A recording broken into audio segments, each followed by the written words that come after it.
सभी को नमस्ते। आज हम एक बार दोबारा बात करेंगे पद्म अवार्ड्स की। ये जो भारत रत्न, पद्म भूषण, विभूषण, पद्मश्री अवार्ड हर साल भारत सरकार देती है, इस पे मैंने पहले भी 2 वीडियो बनाए हैं, उसकी चर्चा आज नहीं करेंगे। अभी कल प्रधानमंत्री नरेंद्र मोदी ने संसद में अपने भाषण में कहा कि एक सांसद है केरल के जिनके दोनों पैर वहाँ के कम्युनिस्टों ने काट दिए थे और वो पूरी उम्र हो गई उनको, दोनों आर्टिफिशियल पैर से चल रहे हैं।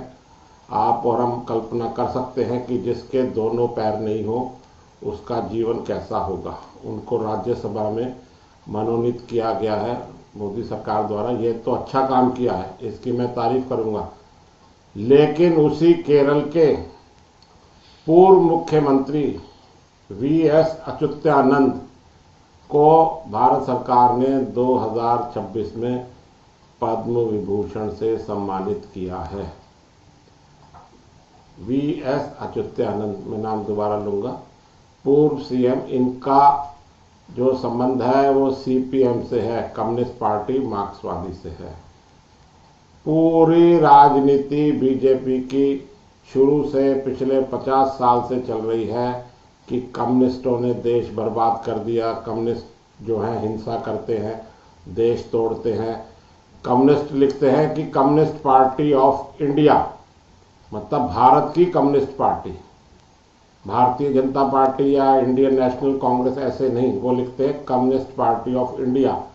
और उसी कम्युनिस्ट पार्टी के लिए जिसमें वो हिंसा फैलाते हैं, जिन्होंने बंगाल में हिंसा फैलाई, चाहे वो ज्योति बसु हों या बाद में बुद्धदेव दास गुप्ता हों, उनको हमेशा बीजेपी कोसती रहती है। अब बंगाल में चुनाव आ रहे हैं और बीजेपी कोस रही है कि पहले कम्युनिस्टों ने बंगाल को लूटा, अब ममता बनर्जी लूट रही है। और दूसरी तरफ ये बैलेंस करने की कोशिश कर रहे हैं कि अपने को बैलेंस्ड दिखा रहे हैं कि हमारा बैलेंस्ड व्यू है। क्या ये बैलेंस्ड व्यू है? आप स्वयं इसका निर्णय लें। हम आज उसकी बात नहीं करेंगे कि जवाहरलाल नेहरू ने स्वयं को भारत रत्न दिया, इंदिरा गांधी ने दिया, राजीव गांधी को बाद में दिया गया, उसकी चर्चा बहुत हो चुकी है। दूसरा, मोदी सरकार ने मुलायम सिंह यादव को पद्म विभूषण से सम्मानित किया, जिसको रोजाना बीजेपी और उसके कार्यकर्ता पानी पी पी कर गाली देते हैं। इन्होंने कार सेवकों पर गोली चलवाई, कोठारी ब्रदर्स को याद किया जाता है।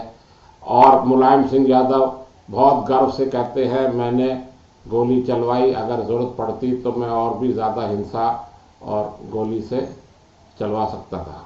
तो उसको भारत सरकार ने हमारे मुलायम सिंह यादव को पद्म विभूषण दिया है।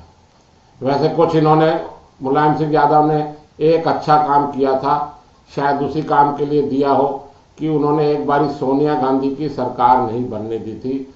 अगर मुलायम सिंह यादव समर्थन कर देते तो सोनिया गांधी पहले ही प्रधानमंत्री बन जाती। अगर इस बात के लिए उनको दिया गया है तब तो फिर मेरा इतराज नहीं हो सकता, क्योंकि वो एक बहुत बड़ा काम मुलायम सिंह यादव ने किया था। और मोदी सरकार ने पद्म विभूषण अवार्ड दिया है शरद पवार को। शरद पवार के बारे में कुछ भी कहना जो है वो अपने टाइम और अपने शब्दों को खराब करना है, ऐसी धारणा है। ये मैं नहीं कह रहा हूँ।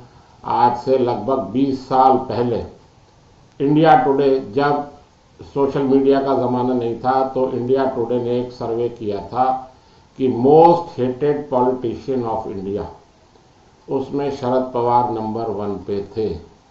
जी हाँ, मोस्ट हेटेड पॉलिटिशियन। वो पॉलिटिशियन जो अपने आप को चाणक्य कहते हैं। मेरा तो इतराज है कि वो चाणक्य का नाम भी बदनाम कर रहे हैं। जो शरद पवार 60 साल से लगभग राजनीति में हैं, प्रधानमंत्री बनने का सपना देखते हैं, लेकिन अपने दम पर कभी भी बहुमत नहीं ला पाए हैं महाराष्ट्र विधानसभा में। और उनके हमेशा देशद्रोहियों, आतंकवादियों से संबंध निकलते हैं। महाराष्ट्र के जब मुख्यमंत्री थे शरद पवार, तब उन्होंने ईस्ट वेस्ट एयरलाइंस जो अब बंद हो गई है वो दाऊद इब्राहिम के पैसों से चलती थी, ऐसा आरोप है। उन शरद पवार को भारत सरकार ने पद्म विभूषण से कुछ साल पहले सम्मानित किया है।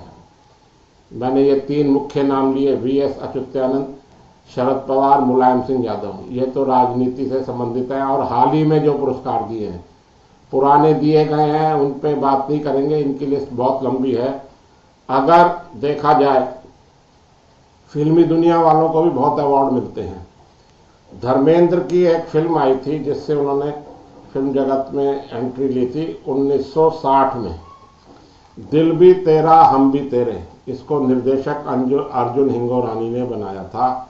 1960 में धर्मेंद्र ने बॉलीवुड में अपना कैरियर स्टार्ट कर दिया था और सारी उम्र वो 60 और 80 साल,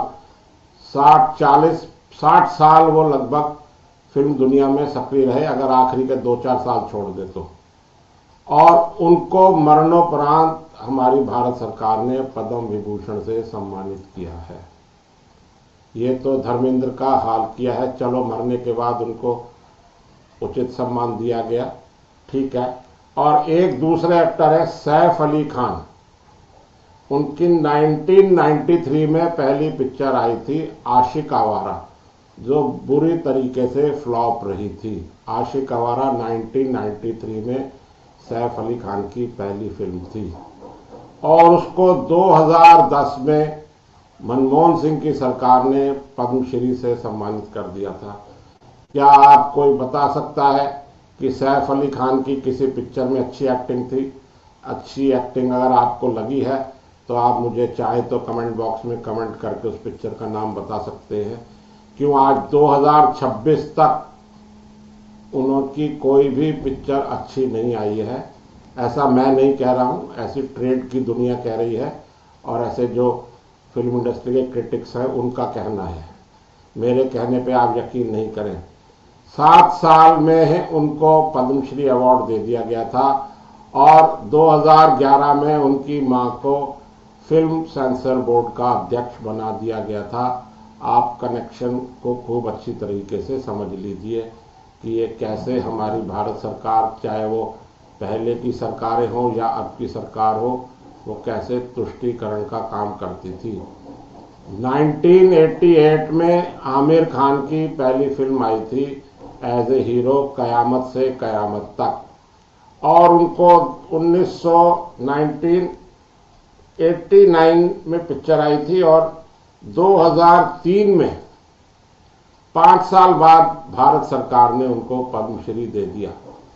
धर्मेंद्र को दिया उनकी मृत्यु के बाद, 60 साल में उनके योगदान के बाद, और आमिर खान को 5 साल में ही पद्मश्री के लायक समझा गया और उन्हें पद्मश्री पुरस्कार दिया गया। तो आप स्वयं अंदाजा लगा लें कि हमारी सरकारें किस तरीके से काम करती हैं। ऐसे ही शाहरुख खान और सलमान खान, ये लिस्ट बहुत लंबी है जिनको जरूरत से ज्यादा अवार्ड दिए गए हैं।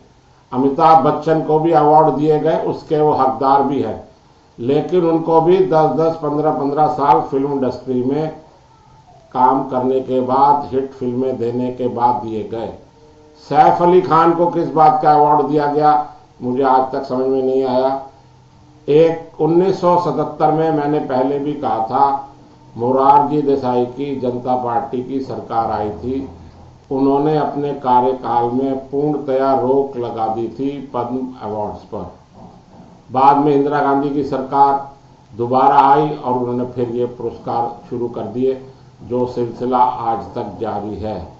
कोई भी सरकार हो, मैं सभी सरकारों पर आरोप लगा रहा हूं कि वो अपने पॉलिटिकल एंगल्स को देख के ये अवार्ड देती है। कुछ अवार्ड सही में दिए भी जाते हैं, जैसे पहले दिए गए अच्छे लोगों को अवार्ड दिए गए, उसके बारे में बहुत, उनकी भी लिस्ट अच्छी है और अवार्ड के हकदार हैं। लेकिन उन अवार्ड्स के साथ जब ये जो ऐसे लोगों को दे दिए जाते हैं तो फिर उस अवार्ड की गरिमा ही गिरती है। आप स्वयं सोचें कि मदर टेरेसा को भारत सरकार ने 1980 में भारत रत्न अवार्ड दिया। क्यों दिया? इसलिए दिया कि 1979 में मदर टेरेसा को नोबेल पीस प्राइज दिया गया था, तो भारत सरकार ने भी उनको अवार्ड दे दिया। और उनका काम क्या था? वो कलकत्ता में, जिसको अब कोलकाता कहते हैं, वहाँ अनाथ बच्चों को पालती थी, उनको क्रिश्चियन बनाती थी और फिर उसी क्रिश्चियन बच्चों को वो विदेशों में गोद ले लेते थे। वैसे तो हमारा देश सेकुलर है, लेकिन यहाँ सेकुलरिज्म नहीं चलता और मदर टेरेसा की ऐसी इमेज बनाई गई है कि उसके नाम पे पूरे देश में कई स्कूल खुले हुए हैं। Mother Teresa high school, mother Teresa public school, ऐसे ऐसे स्कूल खुले हुए हैं। लोग सच्चाई जानते ही नहीं हैं। इन सब की जड़ में यही है राजनीति।